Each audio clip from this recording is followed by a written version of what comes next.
Aujourd'hui, on est là pour la présentation du géoportail de l'Agence régionale de la biodiversité de Nouvelle-Aquitaine. C'est Karine Fortin qui est responsable du pôle Observatoire régional de la biodiversité et de l'eau et Arnaud Vaudelet qui est géomaticien et cartographe qui vont vous faire la présentation du géoportail. Ça va durer à peu près, enfin le webinaire dure 1 heure. On va avoir 30 minutes, 30 minutes 30, 45 minutes de présentation et par la suite, on aura un petit peu de temps pour pouvoir répondre à toutes vos questions. Donc n'hésitez pas pendant toute la présentation du géoportail à laisser vos questions dans la partie conversation. Comme ça, on pourra à la fin pouvoir les poser à Karine et Arnaud ici présents. Merci à tous. Donc, le déroulé du webinaire. En quelques mots, on va vous présenter l'agence régionale, qui nous sommes, puis un contexte historique et jeunesse du géoportail. Et on partira sur les différents principes, les aspects techniques et toutes les données, une partie des données disponibles sur le géoportail actuellement. Et enfin, on vous fera quelques démonstrations avec des cas d'usage commentés de l'utilisation du géoportail. Je te laisse la main, Karine. Bonjour à tous. Alors, en quelques mots, qu'est-ce que c'est que la RBNA? La RBNA a été créée en 2018 au format associatif lors de la fusion des régions et elle est devenue un EPCE, un établissement public de coopération environnementale, fin 2023. Donc, cela a traduit en fait une dynamique partenariale entre la région et l'État, principalement l'OFB, et une volonté régionale de structurer l'action collective en faveur de la nature. La RBNA a ainsi été dotée, donc à sa création dès 2018, d'une première feuille de route, 2023, d'une première feuille de route pluriannuelle qui se termine cette année. La prochaine, pour la période 2027-2030, est en cours d'élaboration. Et cette feuille de route confortait les missions originelles que portait l'association, c'est-à-dire la valorisation de la connaissance, l'accompagnement des porteurs de projets. Et elle a renforcé ses moyens en communication et elle a impulsé, développé des nouvelles missions autour des sujets des filières économiques, de l'agroécologie, de l'approche une seule santé. Ces travaux, ces nouveaux sujets se retrouvent aux côtés de l'animation de la stratégie régionale biodiversité, de la stratégie régionale des espèces exotiques envahissantes, dans la mission un peu nouvelle donc dans la structure, qui est la mise en œuvre des transitions et réflexions prospectives. Vous avez l'organigramme sur la droite de l'écran qui recense donc, le personnel de l'ARB, les différents pôles. Et en fait, l'ensemble de nos missions qui sont citées sur la gauche bénéficient en particulier de l'appui du pôle système d'information avec 2 développeurs web et un géomaticien. Le géoportail est ainsi principalement porté par 2 pôles, le pôle observatoire et le pôle système d'information via Arnaud Vaudelet, géomaticien, qui s'occupera de la suite de la présentation ce matin. Le géoportail a été conçu dans sa première version au début des années 2000 en Poitou-Charentes par l'Observatoire régional de l'environnement Poitou-Charentes. Il s'agissait d'une association créée par l'État et la région. En termes d'État, à l'époque, c'était la DIREN, autour de missions d'intérêt général sur l'information des publics et l'aide à la décision en matière environnementale. Et cette association s'était vue confier 2 thèmes principaux d'intervention, l'eau et la biodiversité, pour lesquels elle animait 2 réseaux d'acteurs distincts, et puis plus largement l'animation et le développement d'un centre de ressources sur la thématique de l'environnement, et dans ce cadre en s'appuyant beaucoup sur les têtes de réseau régionales dédiées qui existaient, comme par exemple l'Atmo Poitou-Charentes pour la qualité de l'air, la PCEDE pour les déchets.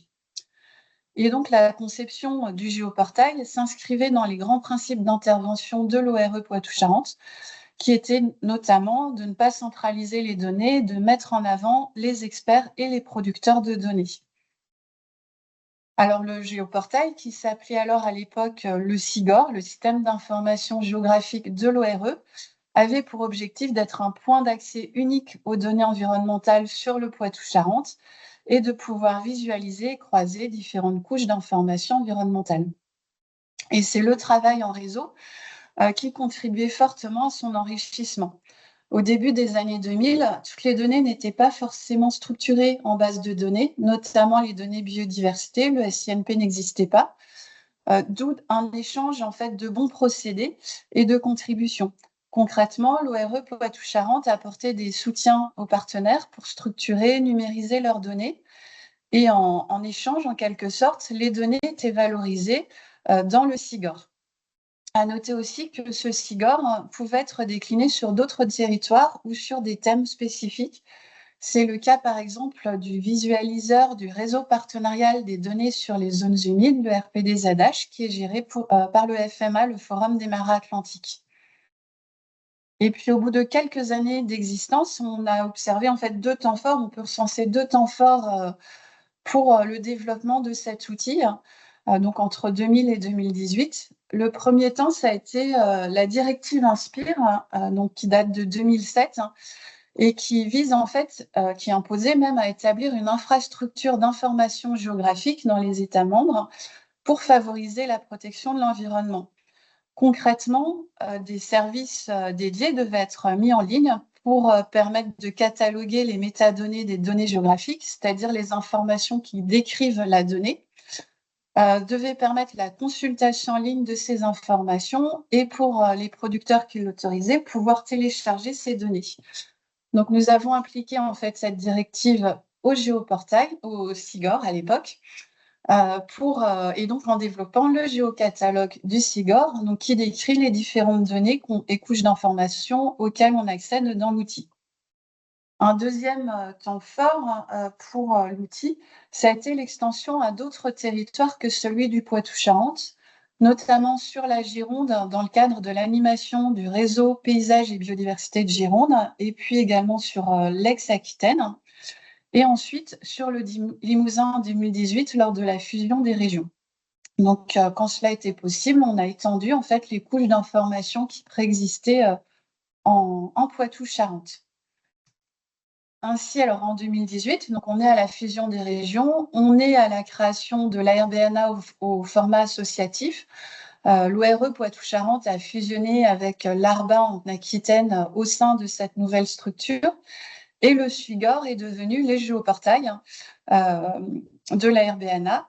Et dans le cadre de nos nouvelles missions, en fait, ce changement de nom matérialise aussi une évolution des contenus et donc de l'arborescence de l'outil, contenus et d'arborescence qui se recentrent sur les volets eau et biodiversité et qui petit à petit prennent en compte aussi nos nouvelles missions thématiques que je citais, donc notamment autour des questions d'agroécologie, les filières économiques, ça c'est en train de se structurer. Et puis une autre évolution finalement importante qu'on observe depuis 2018, c'est l'évolution de l'accès aux données, notamment en termes de biodiversité, avec la mise en place du système d'information de l'inventaire du patrimoine naturel pour le volet biodiversité, et la démocratisation des flux de données qui permettent de valoriser une donnée à jour, fiable et validée par le producteur. En fait, on passe, alors en particulier là sur le volet biodiversité, d'une valorisation des données un peu au cas par cas avec les producteurs, avec des cahiers des charges qui nous permettaient de décrire le soutien apporté par l'ARB et les modalités de valorisation et d'affichage des données dans nos outils par un fonctionnement par flux et en articulation avec différentes plateformes de données qui existent. Alors, j'ai cité le SINP avec chez nous en Nouvelle-Aquitaine, l'Observatoire Fauna, l'Observatoire de la biodiversité végétale, la plateforme Géodiversité, mais aussi avec les plateformes Pigma, donc celle-là qui est animée par le GIP ATGRI, par le CIGENA de l'Adréal, les systèmes d'information sur l'eau également. Enfin, pour finir cette présentation, cette mise en contexte de l'outil, il faut savoir que son déploiement sur des territoires ou des thèmes spécifiques, les deux restent possibles dans le cadre de partenariats forts. Donc, comme avec le FMA, je vous ai cité le RPDZH et c'est un partenariat qui est toujours actuel, ou comme cela existait en Gironde, par exemple, je l'ai cité précédemment. Et donc, je passe maintenant la parole à Arnaud, qui va entrer en fait plus en détail dans les principes et les aspects techniques de l'outil, et surtout vous faire une démonstration des utilisations possibles et des différentes fonctionnalités de l'outil. Merci Karine. Et on voit très Bonjour bien à qu'on nous parle. tous. Ouais, ok. Eh ben, on va pouvoir continuer. Donc du coup, moi, je vais vous présenter les aspects, enfin les grands principes du géoportail à l'heure actuelle. Je vais vous présenter les aspects techniques sans trop entrer dans le détail parce que c'est pas forcément intéressant pour tout le monde. On passera en revue de manière succincte les différentes données disponibles. Après, on fera la petite démonstration pour que vous ayez un aperçu des différentes fonctionnalités qu'offre l'outil et puis quelques cas d'usage. Donc, il y a des choses que certains d'entre vous connaîtront déjà très probablement, mais l'idée, voilà, c'est que tout le monde ait une vision globale de ce qu'offre l'outil et que vous ayez tous le même niveau d'information. Donc, en termes de principe au niveau des utilisateurs, nous, ce qu'on essaye de faire quand on développe l'outil et on alimente l'outil, c'est de rendre la donnée accessible de manière la plus simple et rapide possible, notamment au travers de l'arborescence. Le but étant qu'en quelques clics, vous ayez retrouvé la donnée que vous recherchez. Un autre point qui est important pour nous, c'est de vraiment maximiser l'information accessible sans trop noyer non plus l'utilisateur avec des informations qui sont pas forcément indispensables. Donc notamment à travers une infobulle qui est très riche. Je vous en présenterai quelques-unes après. Et également les métadonnées, donc qui sont les données sur les données, à travers les fiches qui sont dans le géocatalogue. Autre principe pour les utilisateurs, donc le fait de prioriser les données qui soient régionales, c'est-à-dire qu'on va prioriser les données où il va y avoir des informations sur l'ensemble de la Nouvelle-Aquitaine et pas uniquement sur un secteur donné, parce qu'un utilisateur du géoportail a envie de consulter sur son territoire. Et donc, on priorise ces couches d'informations où on va avoir une information sur l'ensemble de la région. Et enfin, un autre principe du géoportail qui me semble, qui fait un petit peu sa singularité, c'est le fait qu'il permette de croiser des données vraiment très larges autour de l'eau et de la biodiversité avec des données multithématiques et multiproducteurs. Autour de la biodiversité, on a de nombreux acteurs. On va retrouver les acteurs, entre guillemets, indispensables du SINP avec les trois pôles, les pôles fauna, observatoire de la biodiversité végétale et sur la géologie, l'animation par la réserve de Saucas-la-Brède. Karine avait déjà cité donc l'ADREAL à travers le CIGENA. Pas mal de données aussi également issues de la plateforme Pigma. Également des données issues d'autres plateformes de diffusion de données un peu plus spécifiques autour de d'autres thématiques, comme la géologie avec le BRGM et sa plateforme Infoterre, ou encore GeoRisque.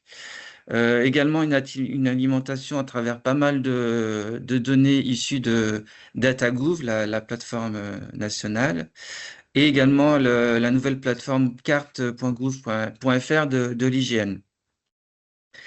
Et on a également tout un lot de données qui sont issues du système d'information sur l'eau, avec un panel d'outils, de bases de données autour de ce SIO. Voilà, vous avez une infographie à droite qui donne un panel, on va dire, de toutes ces plateformes. Donc, c'est vraiment très riche, très dense. Et donc, le géoportail s'alimente de toutes ces plateformes de données. On a également des principes d'un point de vue technique. Donc, Karine en a parlé un petit peu sur la partie historique. Donc, un point important, c'est que le géoportail n'est pas une plateforme de diffusion de données. Il permet uniquement de consulter la donnée. Le but étant de ne pas faire, de ne pas faire ce que d'autres structures font déjà.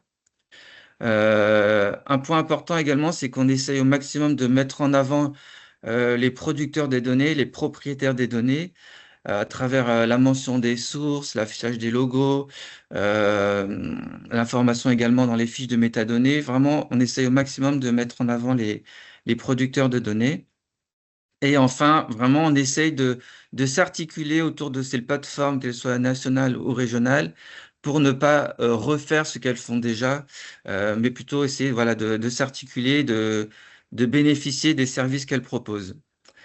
Et donc pour ça, du coup, on priorise au maximum les techniques qui permettent donc du coup à ces diffuseurs et propriétaires de données d'en rester les seuls détenteurs et diffuseurs. Et nous, on va s'alimenter de ces plateformes.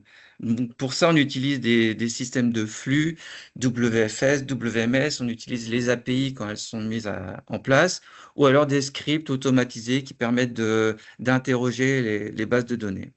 Et donc, tous ces systèmes, ça permet pour nous d'avoir une mise à jour qui se fait de manière automatique. Donc, c'est un gain de temps pour nous. Ça permet d'avoir des données qui sont à jour et valides. Donc, c'est quelque chose d'assez important. Et également, ça permet d'avoir une sobriété numérique. Voilà, le fait de ne pas stocker la même base de données à différents endroits. C'est quelque chose qu'on essaye de maximiser. Donc là, je vais rentrer un petit peu plus dans le détail sur les aspects techniques sans trop non plus vraiment aller dans le détail. Donc le géoportail est développé, comme l'a dit Karine, depuis longtemps. Donc ces développements qui ont été faits en interne à la RBNA. On utilise des logiciels open source. Donc pour la partie base de données, le stockage des données sur les serveurs, on utilise PostgreSQL et PostGIS. Ensuite, ces couches qui sont dans ces bases de données, on va les mettre en forme, entre guillemets, avec un logiciel qui va générer les couches, qui est MapServer pour la RBNA. Et une fois qu'on a ce lot de couches qui est dans un serveur WMS, on va alimenter le visualiseur cartographique. Et donc, pour le géoportail, on utilise OpenLayers. Voilà. Et pour les métadonnées, donc les fiches d'information qui renseignent les informations sur les couches, on utilise GeoNetwork. Donc en bas ici, vous avez un schéma qui présente de manière très schématisée le parcours de la donnée. Donc dans certains cas, les plateformes de diffusion de données vont proposer un service WMS et nous, on va interroger directement ces plateformes pour alimenter le visualiseur.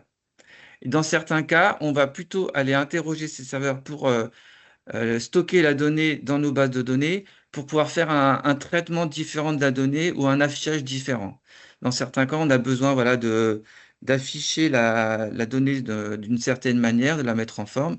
Et donc, on va stocker la donnée sur nos serveurs pour pouvoir générer des couches et ainsi alimenter le géoportail. Donc, si vous avez des questions plus techniques, vous pourrez les poser, j'essaierai d'y répondre. Donc, en termes de données disponibles, donc plus de 700 couches d'informations, donc principalement autour des deux grandes thématiques de la RBNA, l'eau et la biodiversité. Donc, sur la biodiversité, vous allez retrouver trois grandes thématiques plus une quatrième. Donc, ces trois grandes thématiques, ça va être les milieux, les habitats, avec des données milieu par milieu, habitat par habitat, des données sur les forêts, les zones humides, etc., etc., etc. Et donc les deux thématiques de la faune et de la flore, principalement alimentées donc, par les pôles SINP dont on vous a parlé. Et donc sur la ressource en eau, on va retrouver beaucoup de données, notamment sur la qualité de l'eau, sur la quantité, tous les suivis qui sont faits sur le niveau quantitatif, donc les suivis des débits, le suivi des écoulements, le suivi des nappes phréatiques, etc. Des données également sur les usages de l'eau, les différents acteurs sur cette thématique. Et donc, vous allez avoir, en plus de ces deux principales thématiques, d'autres thématiques qui sont quand même liées à la biodiversité et à l'eau, donc notamment des couches sur les collectivités, les acteurs territoriaux, pas mal de données sur l'occupation du sol, les paysages, des données sur l'aménagement du territoire, toutes les couches en lien avec les trames vertes et bleues, les éléments fragmentants, les corridors écologiques, etc. Pas mal de données sur les zonages réglementaires, soit sur l'eau ou la biodiversité. des nouvelles données également sur de nouvelles thématiques en lien avec, par exemple, le changement climatique, les transitions écologiques, énergétiques, et également pas mal de couches sur les nuisances, les pressions et les risques autour des deux thématiques de l'eau et de la biodiversité. Donc à présent, on va passer à la principale partie, on va dire, du webinaire, donc la démonstration. Donc ici, vous avez la page d'accueil du géoportail, parce que le géoportail, ce n'est pas uniquement le visualiseur. Il y a d'autres outils qui gravitent autour de ce visualiseur.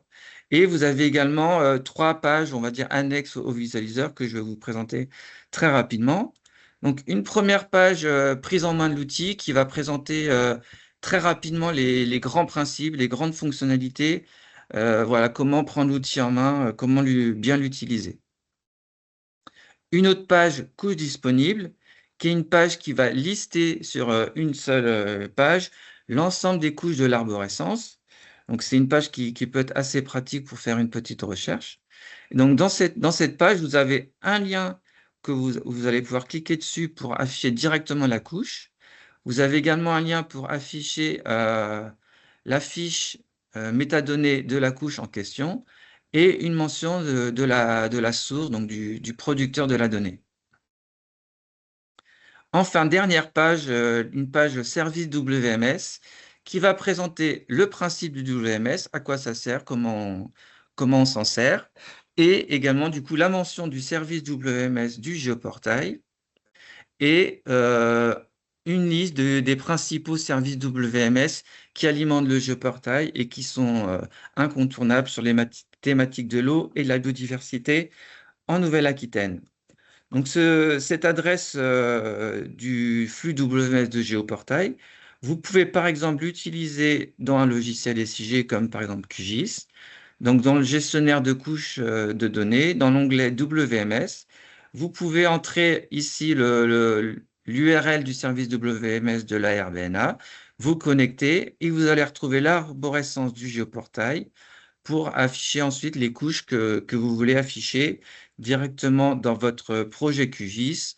Croiser ces couches avec les données dont vous avez usage dans vos métiers, etc. Et donc l'intérêt aussi, c'est que dans QGIS, vous allez pouvoir retrouver les infobulles du géoportail au format HTML. Donc à présent, je vais vous présenter les autres outils autour du géoportail, donc notamment le géocatalogue dont on a parlé un petit peu. Donc c'est cet outil qui permet de présenter les fiches de métadonnées. Donc on l'avait mis en place pour être dans le cadre de la directive Inspire. Donc, dans cet outil, vous allez retrouver l'ensemble des fiches métadonnées qui vont renseigner des informations sur les couches de données. Donc, dans ces fiches, on va retrouver un résumé qui va présenter au maximum, on va dire, la donnée, à quoi elle correspond, par qui elle a été créée, dans quel contexte. On va retrouver voilà, des choses en lien avec la directive Inspire, avec des mots-clés, les contraintes, les personnes ressources à contacter avec le mail. Nous, on s'attache toujours ici à mentionner, à préciser la source à mentionner quand on va utiliser cette couche de données. On va retrouver également des liens pour aller vers les pages pour télécharger les données. Et également, voilà, la généalogie, qui est l'endroit où on va expliquer comment télécharger la donnée, comment elle a été créée, etc. Donc, c'est des sources qui sont importantes. Autre outil annexe du géoportail, donc l'atlas cartographique, qui est un outil dans lequel on va diffuser les cartographies statiques que l'ARBNA réalise dans le cadre de ses missions. Donc, c'est quelque chose d'annexe, mais qui est pratique pour nous. Ça permet d'avoir un seul lieu l'ensemble des cartographies que réalise l'agence dans le cadre de ses différentes missions. Et enfin, deux outils annexes au géoportail, qui sont des outils assez importants pour nous, qui vont présenter l'information géographique, non pas sous forme de cartes et de couches, mais sous forme de fiches. Donc ces outils, il y en a deux. Donc l'outil Ma Commune, qui va présenter des fiches synthétiques sur la biodiversité et l'eau à l'échelle communale. Donc sur la page d'accueil de l'outil, vous allez entrer le nom de votre commune et vous allez arriver sur une fiche qui va présenter l'information géographique, mais personnalisé à l'échelle de votre commune, avec un traitement des données qui va donner des indicateurs spécifiques à votre territoire. Et donc, vous avez la même chose avec les fiches d'information intercommunales, qui est un outil qui va présenter l'information sur la biodiversité à l'échelle des EPCI, donc des communautés de communes, des communautés urbaines, etc., et à l'échelle des SCOT. Donc, c'est des outils qui sont importants et qu'on essaye d'alimenter et qu'on va prochainement mettre à jour. Je vous en parlerai à la fin. Et donc voilà, maintenant je vais vous présenter donc le visualiseur qui est le cœur, on va dire, du géoportail. Donc qui se présente sous cette forme. Vous avez ici les liens vers les pages que je vous ai présentées juste avant. Ici, vous avez des outils habituels de navigation dans un navigateur cartographique. Ici, un bouton pour recentrer la carte pour dézoomer et se recentrer sur la Nouvelle-Aquitaine. Des outils de mesure de surface et de longueur. Ici, vous avez un endroit où vous pouvez taper une adresse ce qui va vous permettre de zoomer et de centrer le visualiseur directement sur l'adresse. Vous avez également la possibilité, en cliquant ici sur le petit triangle, non pas de faire une recherche par adresse, mais par parcelle cadastrale. Donc, vous allez taper le nom de la commune, le nom de la section et le nom de la parcelle. Et donc, ça va zoomer directement sur la parcelle en question. Ici, on est zoomé sur les nouveaux locaux de la RBNA pour l'antenne de Poitiers. Autre fonctionnalité avec ces deux boutons, donc, qui est la fonctionnalité de pouvoir imprimer sa carte au format PDF ou directement avec une imprimante. Donc, en cliquant sur le bouton, vous allez pouvoir donner un nom à votre carte. Et donc, vous allez avoir une partie cartographie qui va être zoomée sur l'endroit où vous êtes et qui va afficher les couches que vous avez sélectionnées. Et vous allez avoir également les légendes associées. Enfin, vous avez une partie ici, liens et partage de données, où vous allez pouvoir partager votre environnement de travail. Vous allez pouvoir, quand vous allez cliquer sur le bouton de partage, ça va conserver les couches que vous avez sélectionnées, ça va conserver l'endroit où où vous êtes déplacé, le niveau de zoom, etc. Et donc, notamment le premier lien qui est assez pratique, c'est le permalien. Et donc, quand vous allez cliquer dessus, ça va recharger la page et ça va modifier l'URL.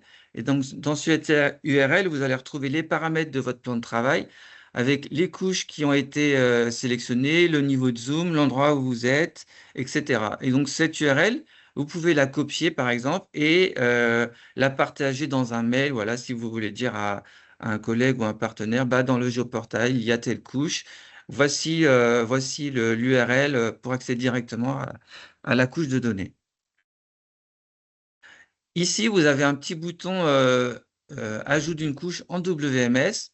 Donc, c'est une couche qui vous permet d'ajouter une couche qui est par exemple pas dans le géoportail et que vous pouvez ajouter à travers ce bouton. Donc, ici, dans la démonstration, j'ai mis l'URL du service WMS de Pigma. Et donc, en interrogeant le service, vous allez avoir l'arborescence des couches et vous pouvez ajouter une couche dans le géoportail en cliquant sur Ajouter et ça va la charger. Et donc, vous allez pouvoir croiser cette couche avec les couches qui sont présentes dans le visualiseur. Donc, vous avez ici la partie couche sélectionnée avec la légende de la couche associée. Vous avez une autre possibilité, c'est d'ajouter une couche directement depuis votre ordinateur, une couche liée à ce que vous faites au quotidien. Donc, il faut que la couche soit au format GeoJSON. Donc, c'est un format, on va dire, assez commun maintenant, que vous pouvez générer par exemple avec QGIS. Donc, il suffit de glisser, déposer son fichier en glissant ici le fichier dans ce petit encart. Et donc, ça va charger directement la couche en question dans le géoportail. Donc, on ne va pas pouvoir personnaliser la légende, donc la symbologie des entités géographiques. On va retrouver ici la couche. Par contre, vous allez quand même avoir accès aux champs associés aux différents polygones. Donc, ça peut être pratique, pareil, pour croiser votre couche d'information avec les couches qui sont dans le géoportail. Ici, vous avez la partie qui permet de changer le fond cartographique qui est utilisé. Donc, par défaut, c'est le fond OpenStreetMap. Vous avez accès à des fonds photos aériennes ou cartes, que ce soit ceux de l'IGN ou de Google. Vous avez la possibilité également de ne mettre aucun fond, d'avoir un fond qui est blanc. Et vous avez également la possibilité d'ajouter en surimpression de ce fond les parcelles cadastrales issues des flux de l'IGN. Donc ça peut être pratique si vous avez un projet vraiment à très petite échelle. Donc ici, vous avez du coup l'arborescence dont on a parlé.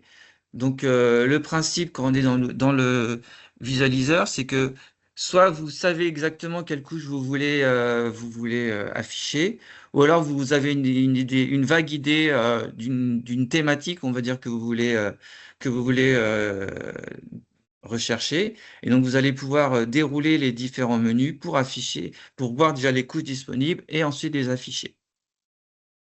Vous avez une autre possibilité, c'est d'utiliser le petit champ de recherche ici, en tapant un mot-clé, et donc en recherchant, ça va filtrer l'arborescence et afficher uniquement les couches qui sont associées à ce mot-clé. Donc ça peut être pratique, voilà, pour filtrer, on va dire, l'arborescence et l'alléger.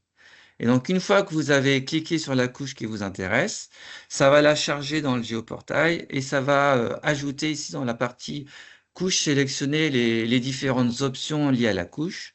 Donc, vous pouvez afficher ou non la couche. Vous pouvez recentrer ici directement avec ce petit bouton le visualiseur sur l'emprise de cette couche. Vous avez ici son nom. Ici, un petit bouton pour masquer les différentes options, notamment la légende associée à cette couche. Vous pouvez ici, avec ce petit bouton qui est caché à droite, supprimer la couche qui a été chargée. Vous avez ici un bouton pour jouer sur la transparence. Si on veut mettre en surimpression les couches qui sont en dessous ou non, on peut jouer sur la transparence. Ici, le bouton pour accéder directement à la fiche métadonnées dans le géocatalogue associé à cette couche, donc la légende. Et enfin, la mention de la source du producteur de la donnée, avec la base de données, enfin de manière générale, la base de données, la structure propriétaire de données et l'année de production de la donnée. Donc, une fois que vous avez votre couche qui est chargée, vous pouvez cliquer sur les différents polygones et ça va donner du coup accès à l'infobulle. Donc, c'est des infobules qu'on essaye de rendre les plus pratiques possibles, les plus lisibles possibles, avec toujours la mention de la source. On répète ici le nom de la couche associée. On essaye d'afficher le logo du propriétaire, du diffuseur de la donnée, et donc des informations associées à l'entité sur laquelle vous avez cliqué. Et en dernier, on essaie voilà, de mettre des liens vers les pages Internet qui vont expliquer comment la donnée a été créée sur les pages des diffuseurs des différentes couches. Et donc parfois, vous avez des liens comme ça spécifiques liés à l'entité sur laquelle vous avez cliqué. Donc là, par exemple, on est sur la couche de la richesse spécifique en amphibien par maille. Et vous allez avoir la liste des espèces spécifiques et vous allez pouvoir cliquer sur les fiches de ces différentes espèces et on va arriver directement sur la fiche espèce sur le site de Fauna. Et vous avez le lien du coup vers l'observateur Fauna, vers la page d'accueil. Autre fonctionnalité qui n'est pas forcément connue, c'est ce bouton petit entonnoir qui va permettre de filtrer la donnée sur la couche en question. Donc, par défaut, quand on clique sur la petite case à cocher, on va afficher toutes les entités associées à cette couche. Mais du coup, en utilisant ce petit entonnoir, vous allez pouvoir filtrer la donnée. Donc ici, en l'occurrence, sur les données de Carab, la cartographie des habitats, vous allez pouvoir filtrer la donnée sur différents critères. Donc, par exemple, ici, on peut filtrer sur la physionomie et afficher uniquement les entités qui ont les physionomies pelouse et fourré bas. Et donc, en cliquant sur le bouton filtrer, vous allez afficher uniquement les polygones qui ont ces différents critères. Donc, ça peut être pratique dans certains cas. On a également ces boutons de filtre sur des couches où on va avoir une donnée qui va se mettre à jour de manière récurrente. Et donc, nous, on permet du coup d'afficher la donnée sur la dernière campagne de données, mais également afficher la donnée sur les campagnes historiques. Et donc, on peut sélectionner voilà, la campagne qui nous intéresse. Et donc, quand on va afficher la donnée sur la campagne qu'on a sélectionnée, par exemple ici, la campagne de mai 2026, quand on va cliquer sur la station onde qui nous intéresse, on va du coup avoir l'état de l'écoulement à la date donnée, mais on va pouvoir également consulter l'historique des différentes observations sur la station en question. Autre exemple d'usage de ce bouton de requêtage, de filtre, avec les prélèvements en eau pour tous les usages. Donc, soit on clique directement sur ce bouton et du coup, on va afficher l'ensemble des données pour la dernière année, ou alors en cliquant sur le bouton de filtre, on va pouvoir spécifier un petit peu sa demande et filtrer la donnée en affichant par exemple uniquement les eaux souterraines, uniquement pour l'usage irrigation, uniquement sur telle année, etc. Et donc, on peut afficher cette donnée avec les différents critères qu'on a choisis, ajouter les couches sur d'autres thématiques pour voilà, essayer de voir s'il y a des corrélations ou non. Autre exemple ici de fonctionnalité. Donc ici, c'est la couche des suivi des débits. Donc c'est les débits moyens mensuels. Donc avec une symbologie qui présente sur les différentes stations de mesure des débits le débit moyen mensuel. Et donc on peut choisir du coup le mois que l'on veut afficher. Et quand on va cliquer du coup sur la station de suivi des débits, on va retrouver du coup la valeur du débit moyen mensuel sur la station. On va retrouver également le débit en temps réel, donc sur la dernière mesure qui a été faite en interrogeant directement l'hydroportail à travers l'API BO. Et on va également avoir des liens vers différentes pages, notamment la page des fiches débit qui sont sur le site de la RBNA. Donc sur ces fiches débit, vous allez retrouver du coup la chronologie de mesure des débits. Vous allez pouvoir la comparer avec les débits historiques et également la comparer avec les seuils de prise de mesure de restriction en période d'étiage. Autre exemple de couche de données, ici ce sont les restrictions d'usage de l'eau avec l'affichage des différents secteurs où il y a des mesures de restriction de l'eau. Et quand on va cliquer sur la station, la zone de gestion, vous allez retrouver du coup les différentes informations, les différents liens, les différentes du coup prises de restriction. Et vous allez avoir du coup les liens soit vers l'arrêté, et également les liens vers donc, la page Vigio, où vous allez avoir un petit peu plus d'informations sur les détails des restrictions en fonction des différents usages. Maintenant, je vais vous présenter deux ou trois petits cas d'usage vraiment très rapidement. Le but étant de ne pas vous montrer tous les différents cas d'usage, mais un petit peu vous donner envie de faire en fonction de vos différents besoins. Donc ici, c'est un affichage d'un certain nombre de zonages de protection. Donc l'idée étant de pouvoir voir sur votre territoire quels sont les différents types de zonage de protection du patrimoine naturel.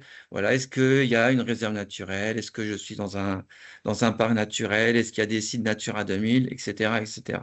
Et donc, à chaque fois, vous allez pouvoir cliquer, avoir des informations sur tel site, et c'est quel type de site, avoir des informations plus détaillées sur le type de zonage, etc. Ici, autre exemple, donc on se place dans un contexte à une échelle de PCI ou de SCOT.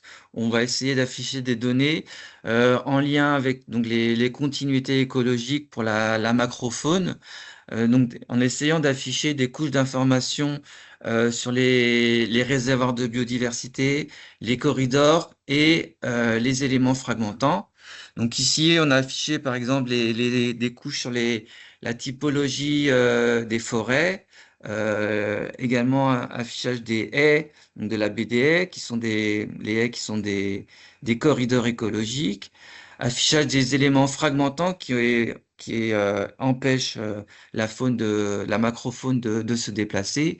Donc le réseau routier, les lignes LGV, les grandes rivières, et également les passages à faune dans la base de données associée. Donc l'idée étant de voir donc quels sont les secteurs où il y a des problématiques de fragmentation du territoire. Autre exemple de continuité écologique, mais à une échelle plus petite, en lien ici avec notamment par exemple les amphibiens, où on va afficher des données sur les milieux humides, sur la localisation des mares, la localisation des cours d'eau, les haies également qui sont des corridors pour ces espèces-là, et les éléments fragmentants comme là, toujours les cours d'eau et les réseaux les infrastructures de transport terrestre avec les routes. Donc voilà, l'idée étant de montrer la possibilité du coup que vous pouvez croiser des couches de données issues de différentes bases, mais que vous pouvez afficher en un seul endroit dans le géoportail.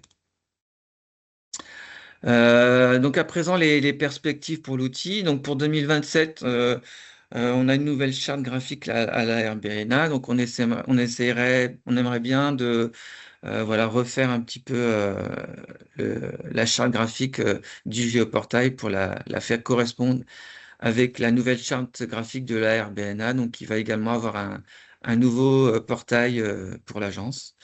Également, donc le géocatalogue qu'on va essayer de faire évoluer. Donc, comme je vous l'ai dit, on utilise à l'heure actuelle le GeoNetwork et on aimerait changer d'outil. Et on avait pensé à l'outil Séquent, qui est un outil qui nous paraissait être intéressant. Autre évolution, je vous en ai très rapidement parlé. Donc, je vous avais parlé des outils Ma Commune et des fiches intercommunales sur la biodiversité. Donc, on a pour ambition d'avoir un nouvel outil qui va faire un petit peu la fusion de ces deux outils. Et donc, l'idée étant d'avoir un outil qui va permettre d'accéder aux enjeux de la biodiversité sur son territoire. Donc avec conservation voilà, de ces territoires, donc communes, EPCI, territoire de SCOT, mais on aimerait également ajouter d'autres types de territoires, notamment les départements, les PNR ou encore les bassins versants. Donc on ambitionne voilà, d'avoir ce nouvel outil pour 2027. Donc, si vous avez des questions par rapport au géoportail, aux perspectives, si vous avez des idées si vous avez des besoins par rapport à ces outils, n'hésitez pas à nous contacter. Et donc, on a terminé. Et donc, du coup, je vais terminer le partage et je vais laisser la parole à Marie par rapport aux questions. Oui, bonjour tout le monde. Donc, effectivement, j'ai répertorié toutes les questions. Donc, alors la première question de la mairie de Saint-Éloi.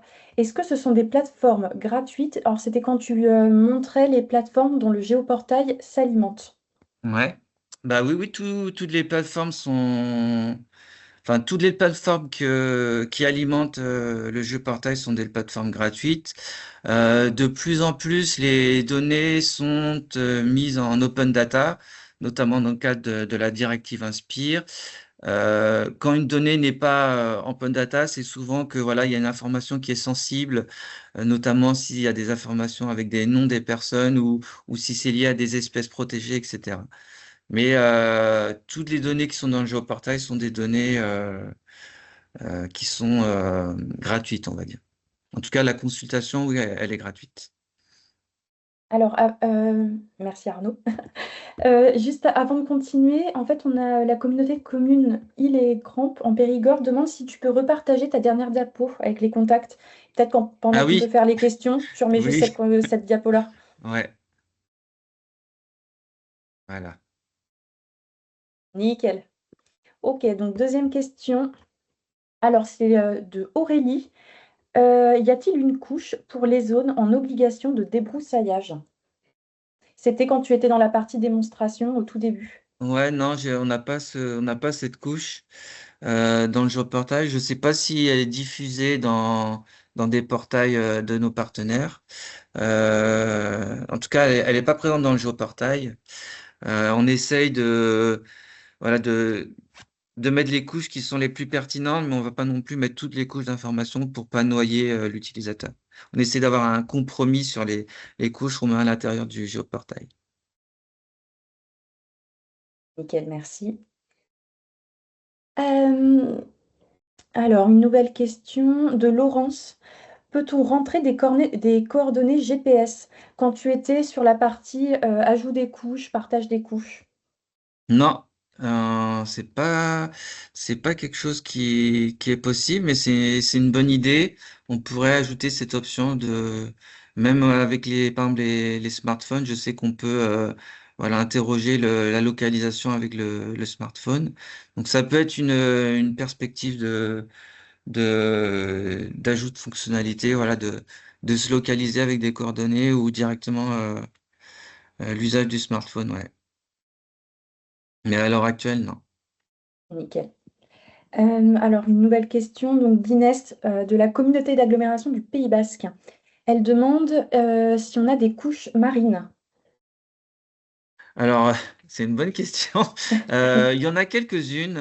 Vous allez retrouver notamment autour de la team, sur les milieux. Il y a quelques couches également le répertoire lié à la ressource en eau.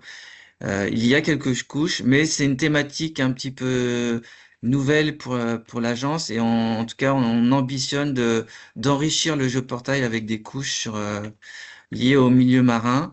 Mais il y a quand même un certain nombre de couches, voilà, notamment sur le SINP, il y a des couches de données, voilà, sur la faune marine.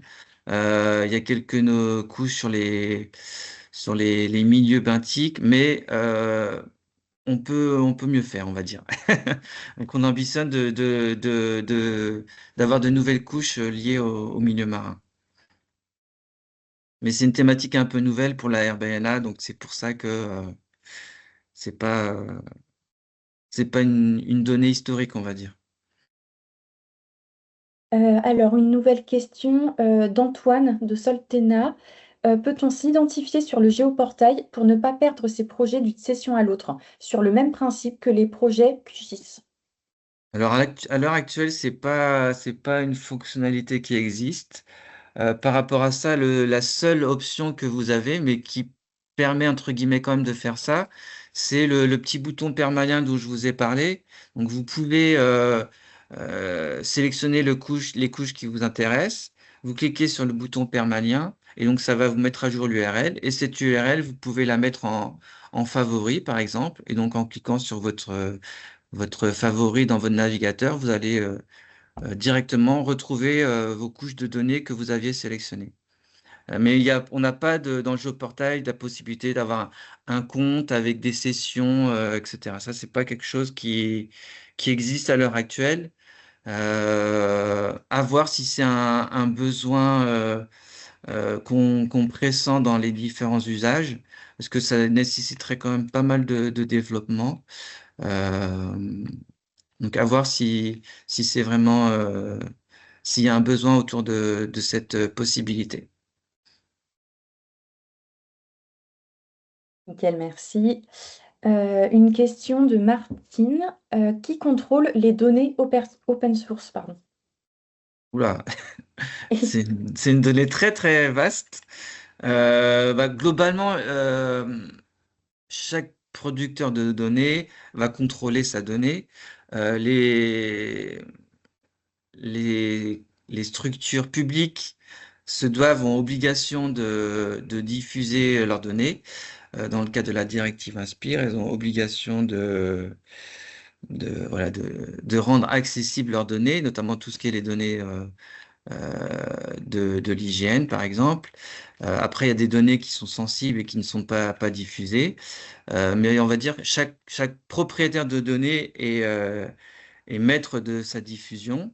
Après, il y a des plateformes partenariales de diffusion de données. Euh, mais chaque structure est maître de sa politique de diffusion de données, on va dire. Et nous, la RBNA, on n'est pas une structure qui va diffuser la donnée, qui va proposer le téléchargement, mais par contre, on donne accès aux différentes plateformes pour accéder aux différentes bases de données. Hop, nickel, merci. Une question de Lilou, de l'ISL Ingénierie. Bonjour, les couches sont téléchargeables pour les utiliser sur QGIS? Bah, je viens justement de répondre un petit peu à la question. L'idée dans le géoportail, c'est du coup autrement, à travers des infobulles ou de la fiche métadonnée, vous allez retrouver les liens pour accéder aux plateformes qui diffusent les données, ou même parfois directement accès au flux WMS ou WFS pour télécharger les données. Et s'il n'y a pas de plateforme de diffusion, vous allez retrouver l'adresse mail de la structure ou de la personne à contacter pour télécharger la donnée. Nickel. Une question de Céline. À quelle périodicité les données provenant des différents partenaires sur secteur externe sont-elles mises à jour? Est-ce de manière automatique, des changements ou annuellement, mensuellement? Et on a un petit commentaire là-dessus de Fanny, en prenant au hasard le prix de l'eau, dernière donnée disponible, 2017. Ouais, c'est une bonne question. Donc il y a différents cas. Les couches qui sont en WMS ou WFS ou qui interrogent des API, c'est des couches qui sont mises à jour automatiquement. Et toutes les autres couches, du coup, c'est une mise à jour manuelle. Et du coup, la mise à jour des couches est, on va dire, variable selon, on va dire, l'importance de la donnée par rapport aux thématiques de la RBNA. Il y a beaucoup de couches, comme vous l'avez vu dans le géoportail. Donc, on essaye de les mettre à jour, mais c'est pas forcément possible de tout mettre à jour, on va dire, dès que le producteur de la donnée met à jour une couche, elle n'est pas automatiquement mise à jour dans le géoportail. Il y a parfois un petit délai entre les deux, mais on essaye de combler ce délai au maximum, mais c'est pas systématiquement le cas sur des couches de données qui sont pas prioritaires. Voilà, elle n'est pas forcément mise à jour rapidement, on va dire. Mais c'est quelque chose qu'on doit améliorer. On a conscience de ce petit biais, on va dire, au niveau de l'actualisation des données. C'est pour ça, du coup, qu'on essaye au maximum d'utiliser les couches en flux. Ça permet d'avoir des données qui sont à jour, mais sur toutes les couches, on n'a pas forcément de flux qui sont proposés. Merci beaucoup. Alors, nouvelle question, donc, qui est un peu longue, je te dis tout, hein. Bonjour, dans le menu zonage de protection et de gestion, nous ne voyons pas apparaître de couche référence pour l'outil de protection ORE, obligation réelle environnementale. Est-ce une donnée que vous envisagez d'intégrer au géoportail? Cette protection volontaire, parfois de compensation ou patrimoniale, mérite selon moi une meilleure visibilité. Je sais que l'INRAE a démarré un gros travail à ce sujet. Alors, pardon, je ne t'ai pas dit, mais c'est de Manon, de Créateurs de Forêt. D'accord. J'ai envie de dire enfin, en tout cas, non, là, elle y est pas, cette couche. Et du coup, ce que je peux dire par rapport à ça, c'est que, enfin, pour l'alimentation du géoportail, on essaye voilà, déjà de prioriser les couches les plus importantes. Après, il y a sûrement des couches qui méritent d'être ajoutées. Et donc, du coup, par rapport à ces nouvelles couches, c'est un petit peu en fonction des cas, si j'ai connaissance de cette couche ou non, en fonction, voilà, des différentes actualités, en fonction des nouvelles réglementations. Après, c'est, ça peut être en fonction, voilà, si une structure nous contacte et nous dit, bah, cette couche, elle est importante pour nous, bah, on va voir si c'est le cas et du coup, on peut tout à fait l'ajouter au géoportail. Mais c'est pas évident, voilà, pour que je suis tout seul, on va dire, sur l'alimentation du géoportail. Après, j'ai les collègues qui peuvent m'informer sur une donnée nouvelle qui peut être pertinente. Mais du coup, j'ai pas la vision, voilà, de tout ce qui peut exister et qui sort et qui est nouveau, notamment en termes de réglementation. Euh, donc, du coup, c'est un petit peu en fonction des cas, des opportunités, etc.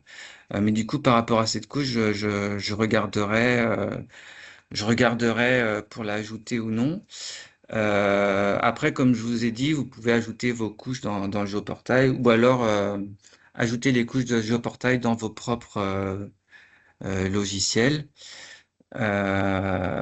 Voilà, grosso modo. Parce que c'est vrai qu'en termes de réglementation, il y a beaucoup de couches d'informations, mais elles vont être parfois très ciblées sur une thématique. Donc, à voir si on est plus exhaustif ou non sur ces couches réglementaires. Mais ça peut être une bonne idée de, d'enrichir le géoportail avec ces couches liées à l'aménagement du territoire, les zonages réglementaires, tout ça. Je pense que oui, ça mérite d'être enrichi.